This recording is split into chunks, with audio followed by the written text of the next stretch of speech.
Welcome to the Opposition Your Questions, your chance to put the issues that matter to you directly to the Leader of the Opposition. I'm joined here in the studio by Keith Azopardi. Good evening and welcome. Good evening. Evening. And now you can email in on questions@gbc.gi. That's questions@gbc.gi. We have a few questions here already, but before we get started, one of the biggest stories of the week, obviously. We spoke yesterday about your reaction to Rishi Sunak becoming Prime Minister, the third Prime Minister so far this year for the UK. He's promised to fix mistakes made by Liz Truss, but said there will be difficult decisions to come. Do you have hope that we'll see greater stability in the UK now, or do you think we're in for more ups and downs politically and economically with the knock-on effects this could have for Gibraltar? Well, I think it's important to have stability. Let's start there, for not just the UK, but for Gibraltar. And so I certainly hope for stability, because if it's stable in the UK, it will trickle down to Gibraltar. And we've got our own big challenges, our economic challenges, our challenges because we're negotiating a Brexit deal, a new EU treaty for future arrangements for Gibraltar with the EU. Clearly, instability at the top will have an effect to the negotiations that are having, despite everything that is being said, obviously, by the government. They're playing up the importance of the negotiations continuing, but clearly it's important for the whole political panorama in the UK. It's not helpful for there to be massive instability. Look, there are common themes to what is the discourse in the UK, to what is happening also in Gibraltar, in terms of Rishi Sunak's message that there needs to be now a control of the financial agenda. That's common to what we're experiencing in Gibraltar as well. Stability is important all round. And what do you make of Rishi Sunak so far? Well, it's very difficult to say. It's early days. He was Chancellor. He's been an MP only for 7 years. He's really had a pretty stratospheric ascent to the top. He's, by all accounts, he's a pretty clever guy, and we wish him well. With the Chief Minister and I wished him well yesterday. It's early days, but I think the decisions he's taken today, for example, the cabinet appointments, show that he is someone who is quite conscious of party unity. He's not changed a lot of the big jobs. He's made new appointments, and he's brought in people that are loyal to him, but clearly he's wanted to do the opposite to Liz Truss, which is to bring in a lot of the big beasts into the cabinet so that where they have as much party unity as possible and then go forward from there. If there is anything that we've learned from Liz Truss in the last 6 weeks is that you might get right to the top, but even prime ministers can fall. So you've got to be very careful at this juncture of British politics in the way that they govern now. And coming now to local politics, one of our questions so far today, remember you can send in your questions at questions@gbc.gi. Rob says that groups such as the disabled, ethnic minorities, other diversity groups and women are not truly represented in the Gibraltar Parliament. How would your party change this?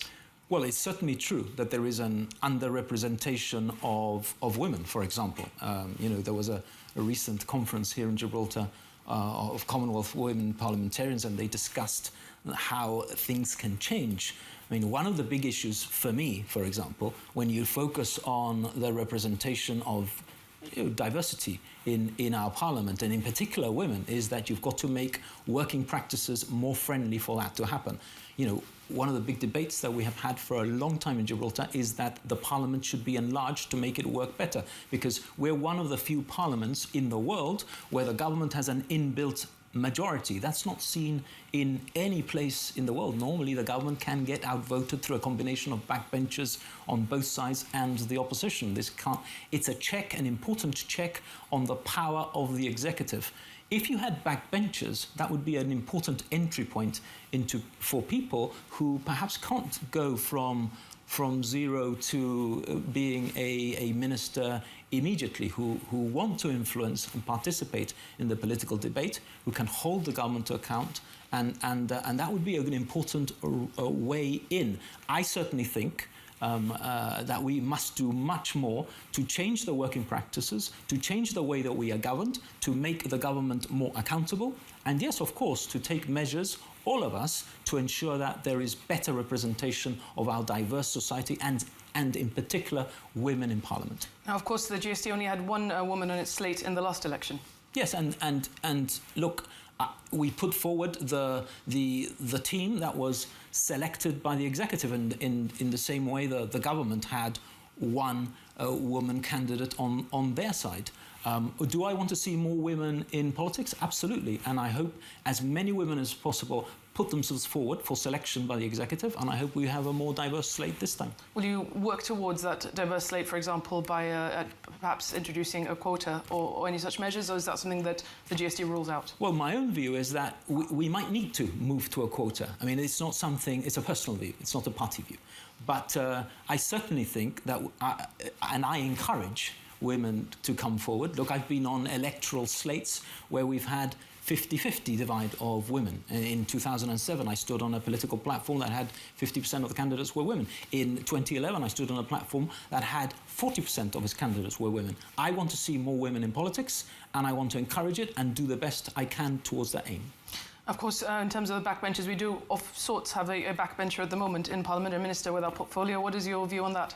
Well, my view on that is that Mr. Likudi was elected as a government minister, and he very soon after the 2019 election decided to stand down for reasons that he's explained. My own view is that the government were elected not on a platform of having backbenchers, and it's rather strange so would you want to have one backbencher in Parliament who sometimes doesn't even turn up. I mean, let's be clear. So I think that if you're going to have backbenchers in Parliament, you've got to reform the system, enlarge Parliament, and have a proper role for backbenchers. The reality is that when you've got one backbencher in Parliament, that person, whoever it is, doesn't have a real role. We don't have committees, then there's no system of holding the government to account through a only one backbencher. And in our view, and we said so at the time when Mr. Likudi announced his decision to stand down from government, we thought that a by-election should have been appropriate.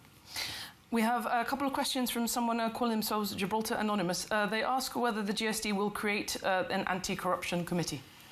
Well, it's part of our manifesto commitment, of course. That's still on the cards, then? That is still on the cards. It was in our 2019 manifesto. It will be in our next manifesto, because clearly nothing is happening on that score. And even if the government were to rush for the line, we've got no faith that the government will act firmly to deal with things like standards and anti-corruption. So yes, there will be what we called in our 2019 manifesto a commissioner for standards, who will have a wide role and a wide scope remit to tackle issues of standards, privileges, interests, and yes, indeed, corruption. We think that that is important because special interests are too close to this government. Let's be clear. When we talk about our policy of value for money transparency, we also talk about a policy to tackle waste, abuse and corruption. And because, look, the McGrail inquiry is a very good example. At the heart of that inquiry, there is an allegation that there was an assault on our democracy, that there was an interference with the independence of the police. Because when is it ever appropriate for a chief minister to pick up the phone, to call the Commissioner of Police, to ask about a search warrant that has been executed on someone close to him? I think it's never appropriate to do that.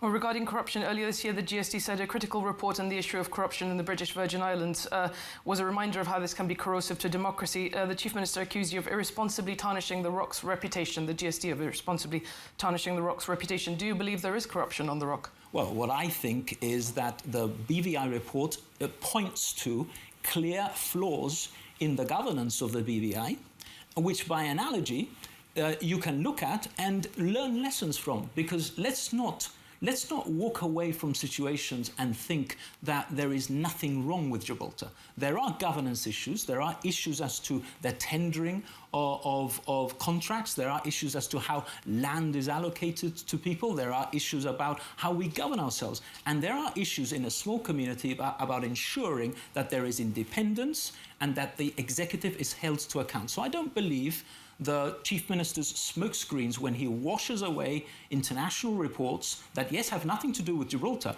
but present important lessons to that community in the BVI, and also, by analogy, are things that we should learn from, because there may be things said in international reports that we can look at and think we're going to amend our institutions accordingly.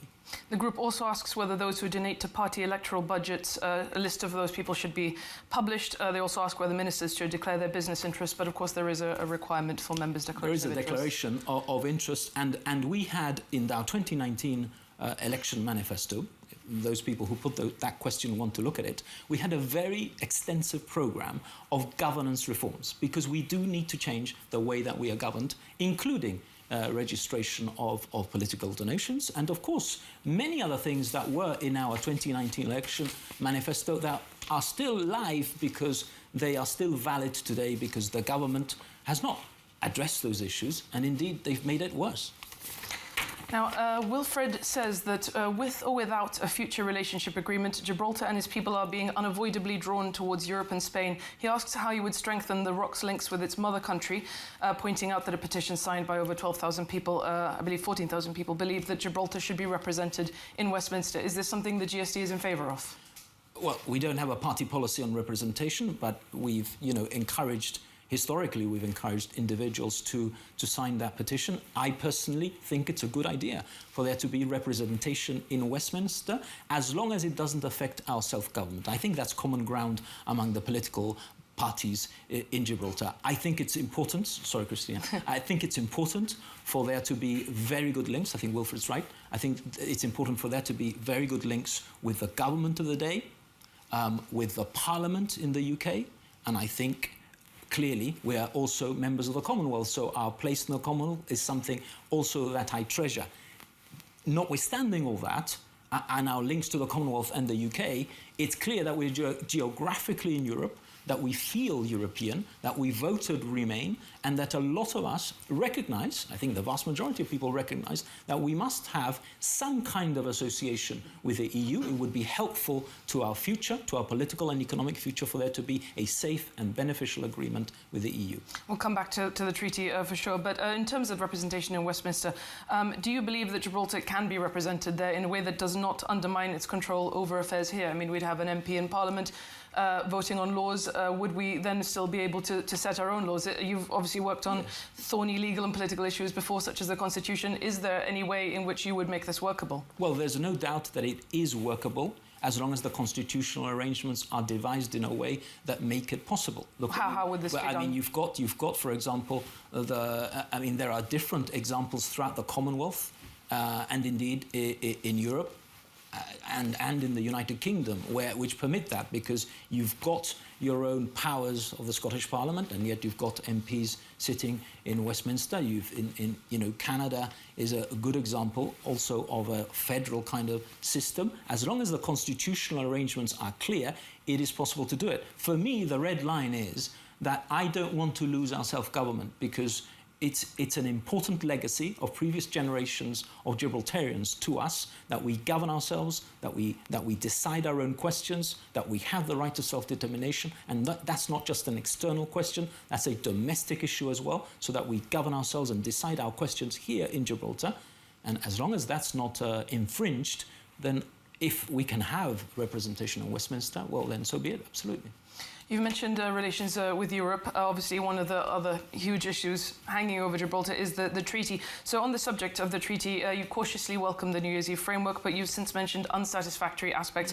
If the GSD were in power, given what you know, or campaigning for election, given what you know of the treaty so far from briefings through the years, would you continue to work towards this treaty, or would you walk away from it? Well, from what you know of it? First of all, let me just say that when you say that we cautiously welcome the New Year's Eve agreement, I think that's to put the stock a bit too high.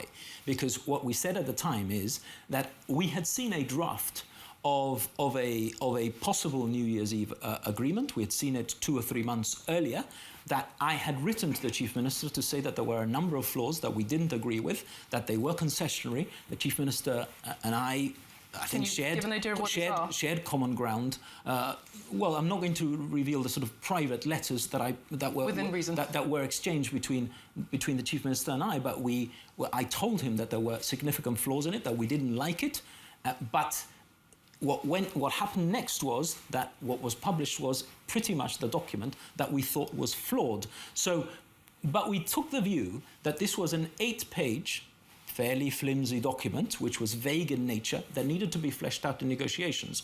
And we took the view, clearly, that that wasn't the document to vote on, because that has no legal or binding enforceable effect. Now, the issue for us is, what will be the content of a treaty? Because the treaty will have legal effect. The treaty needs to be much more comprehensive. We've seen an EU mandate that all political parties in Gibraltar think is unacceptable. At the end of the negotiation, they will publish a legally binding treaty, which is proposed to be entered into, ratified by both the EU and the UK. There will be a debate in Parliament. At that point, we will decide if it is safe and beneficial, and I hope it is. We've got a question actually on the treaty, which is, if the current government reach a deal with Spain, how will you make it work if you're voted in the next election? That's from Rita. Would you be able to make it work if you haven't delivered it or been an essential part of it? Would you, I suppose the question here is, if there is a treaty and you find yourselves with it, will you accept it? Will you try to make it work? Well, look, I mean, if there is a treaty that is ratified, and we find ourselves with one, and we're elected to government, well, of course, we will make the best of the deal that is negotiated, that is binding on Gibraltar. Clearly, that will be so. And the fact that we have not been involved is not, in my view, an issue. And it will be probably one of those things that are said come election time by the Chief Minister and the GSLP that he leads, that they've got to be re-elected because they've been participants in that process. Look, what I do for a living is I pick up a document which might be 500 pages, I read it, I distill it, I then, as part of my legal work, negotiate on it, I litigate on it. So the fact that these things exist and we inherit them in government will not be an impediment to us governing Gibraltar and making the important reforms and driving Gibraltar forward. Because let's be clear, change is absolutely necessary at the next election. It's necessary for our economic survival, because this government is out of control, it is not performing on the domestic agenda, and there is much to change. In the event that there is no treaty, Inas asks, what would the GSTN government do in the event of a no-negotiated outcome to reduce any adverse effects of a hard Gib exit? Well, I mean, we've got to see, first of all, when the election is and whether there's been a firm cut-off. If, for example, at the time of the next election, a treaty has not emerged, but there is no walking away of the negotiating parties, well, then a new government will continue trying to negotiate an appropriate EU treaty on future arrangements with the European Union. And that's what we would do, because our policy is to seek a safe and beneficial agreement with the EU. We think that is in our interests. We are not going to support a concessionary deal, clearly, but we think a safe and beneficial agreement is politically and economically in the interest of Gibraltar. Ms. Salami asks, is the opposition establishing any links with the Moroccan government and opposition parties in Morocco, regardless of whether there's a deal, fostering further links there? Well, we are not in active discussions with any Moroccan politicians. I mean, I'll be very candid about that. But I do think that geographically we're just across the water from Morocco, and it would be important for there to be links with Morocco. I think that there is much to be done on an economic level with Morocco. We have links because of the immigrant community that see their roots in Morocco and have come over. The British, they are now part of our British community here, but originated from Morocco. And I think it would be a valuable thing to foster links with Morocco. Now, you mentioned, you said that there's a need for change at the next election. It's been highlighted, obviously, before, not least on this programme, that there are currently two opposition parties, and obviously there's a question of splitting the vote. Now, you've said previously that you've had conversations with Marlene Hassan Naon, but that there have been no merger negotiations at the last time that this was asked. So has anything developed further since then on this? No, there are no merger negotiations. Yes, I am speaking to Marlene because we share one very basic bit of common ground. We both want to see the back of this government. there are realities of the political panorama that we are in. My job as leader of the opposition, leader of the GSD, what I've been elected to do by my members is to persuade people to vote GSD and vote this government out, and to make that possible. And that is what I am embarked on. But I of course, I speak to Marlene because we share common ground. I think, clearly, it would be a travesty for the people who want change at the next election, because I think there will be more than 50% of people who want change at the next election. It would be a travesty for people to split their vote and for the government to be elected in, again, for another term by default. I think change is necessary. This government is not delivering on the reform of public services. They are not delivering on the civic pride agenda. They're not getting the basics right. From the state of the cemeteries to the workmanship of the painting of walls. They're not delivering on the quality of the health services, on getting an appointment. Now you've seen new reforms now to the health service, but they're not delivering on opening of the public counters in a proper way. They're not delivering on things which are so basic and so municipal, the cleaning of the streets, that from there right through to economic issues, the handling of your money, the most basic promise that Mr. Picardo made in 2011, which was to halve the public debt, and instead he goes and triples it and now is on the firm road to quadrupling the debt. These are basic issues that are affecting our economic survival. What would the GSD do differently in terms of public debt and in terms of cutting that spending? What specifically, what savings would you make and where? Well, first of all, we would not make promises that we're not going to deliver on. We would be fiscally prudent. We would manage people's money properly. We would seek efficiencies. We would reform the public service. We will cut down on waste, abuse and corruption. And we will make sure that we manage people's money in not a reckless way, in a proper and prudent way. There will be a program of debt management. There will be value for money and standards. Look, the worst promise that has been breached by the Chief Minister was his 2011 promise to halve the public debt of Gibraltar. He's tripled it and put us in this situation. And when people talk about the cost of living crisis and how they are battling the cost of living crisis with rising inflations, with the rising prices when you go to the supermarket, with the tax increases, the social insurance increases, at this difficult time, the reason that the government has to reach into people's pockets and ask for more tax and take money from people's pockets is because of the reckless handling of our public monies over the last 12 years. But at this moment in time, what would you do differently, even if you believe things that may not have been handled correctly till now? For example, the hikes that we've seen in electricity here are fairly minimal compared to, for example, the UK, where there's been huge energy bill that's largely been in line with inflation. What would the GSD do differently given the current economic climate and the cost of living crisis?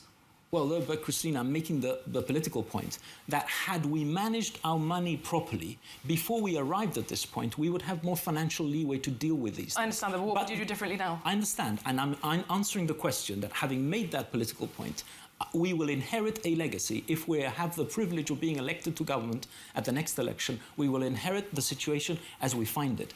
Given that situation, of course we are going to have to make hard choices, because the reality is the first task will be to have a prudent fiscal policy, to balance the books, to manage to do what this government cannot do, because, look, in the worst deficit ever, in the worst economic position ever, in this last year, instead of financial discipline, what the government has done is it's overspent. It overspent by 91 million, 35 million departments alone overspent. So look, you can't tell people, tighten your belts, we need more of your tax, but we are going to carry on the ill discipline, the lack of reform, and the overspending. Ministers are accountable for that. So what we would deliver, to answer your question, is efficiency, reform of the public service, debt management, value for money, and standards. Now, coming back to some of the questions that we've come in, some that have come in during the programme. Ernest asks, what's the GSD's position with the discrimination in the pensionable age between men and women? At present, 60 for women and 65 for men. Well, look, I mean, this is yet again one of those broken promises of the government, because they've had it in their 2011 manifesto that they said that they would equalise pensions. What we have said, I mean, and they've broken that promise successively. What we have said, and we had it in our 2019 manifesto, and again, it will be there if it's not resolved by then, but we have a commitment to issue a consultation paper on equalisation. We recognise that there is discrimination. We need to move to a place where there is equality in the deliverance of pensions. Jonathan asks, what is your party's policy on young offenders in Gibraltar? Obviously, we've seen this week quite a shocking case where we've Yes. seen this case, quite a shocking case involving some teenagers. To wrap it up quickly, sorry, what would be your party's policy on young offenders in Gibraltar? What would you do differently? Would you include, for example, a juvenile rehabilitation centre? Well, I mean, let me say on the video that is going around on social media, which is, I think, at the heart of the question, that it was totally unacceptable. And at so many levels, I mean, not just the sheer violence, but that youngsters think it's appropriate to be videoing this violence as if it were some kind of reality show. I mean, it was repugnant to see it. I think it's important, though, to take a step back and understand first of all, what is going on in society. Let's bring back civic pride. How can we bring back civic pride? How can we teach our future generations that we want to continue living as aspirationally we all want to, in a peace-loving, tolerant community, a diverse community? How do we do that? And if, as part of that program, we need to toughen our laws and deal with sentencing give the tools to judges to deal with sentencing in a firmer way. Sentencing as opposed to, for example, a juvenile centre. Yes, then that is what we should do, including diverse issues to deal with offenders in different ways. Parents Voice Gibraltar claims that there is mounting evidence that children in schools are being exposed to not age-appropriate sex education. Is this an issue that has been raised to you at all? It's not an issue that has been raised with us. I mean, I've got regular engagement with a number of teachers, both who are, both within the party as party members, and people who are outside who speak to me. It's never been raised, but I'll certainly take on board the question, and I will ask in my next meeting with teachers, I will ask the views on that, and if the questioner, for example, wants to privately explain to me what the concerns are, then I will certainly take them on board and I'll make some inquiries. Now, coming to we've dealt with some of the major issues at the moment. One of the other main issues this week has been, of course, the downtown bid Gibraltar project, in which the GSD has not actually made any public statements. So what's the GSD's take on the current situation? Does it believe that the bid project endorsed by the government until yesterday, when it sort of said it's going to review it, do you believe this has been handled correctly or not? Well, it seems not to have been handled correctly in this, when you hear the objections of people. And the objections of business people, I think, are twofold. There may be more. But if I extrapolate from what people are saying, they're criticising the process, because at the end of the day, very few people voted in this, and there are issues as to whether people got the right notice, as to whether they knew what the impact of the project was going to be. But then beyond that, there's an economic issue. The economic issue is that the situation's changed quite a lot since this was originally devised and originally voted for in Parliament, because we've had the 2021 budget and the 2022 budget. Businesses have suffered big increases in social insurance, between 20% and 100%, depending on who the payer was. They've had electricity and water charge increases. So they've had income tax rises. So that has placed huge burden on business. And at the end of it, what I hear really from the business people who engage with me is that, yes, they want investment into the city centre product, but they are concerned that economically things have changed and that they are under the cosh economically. Those decisions were taken by the government. I'm afraid we're going to have to leave it there. It's gone very quickly as usual. Thank you very much for joining us. That's all we have time for tonight. Thank you to our viewers and to all those of you who've watched or sent in questions. And thank you, Keith Azopardi, for joining us. Thank you. Thank you. For all of us here at Broadcasting House, good evening.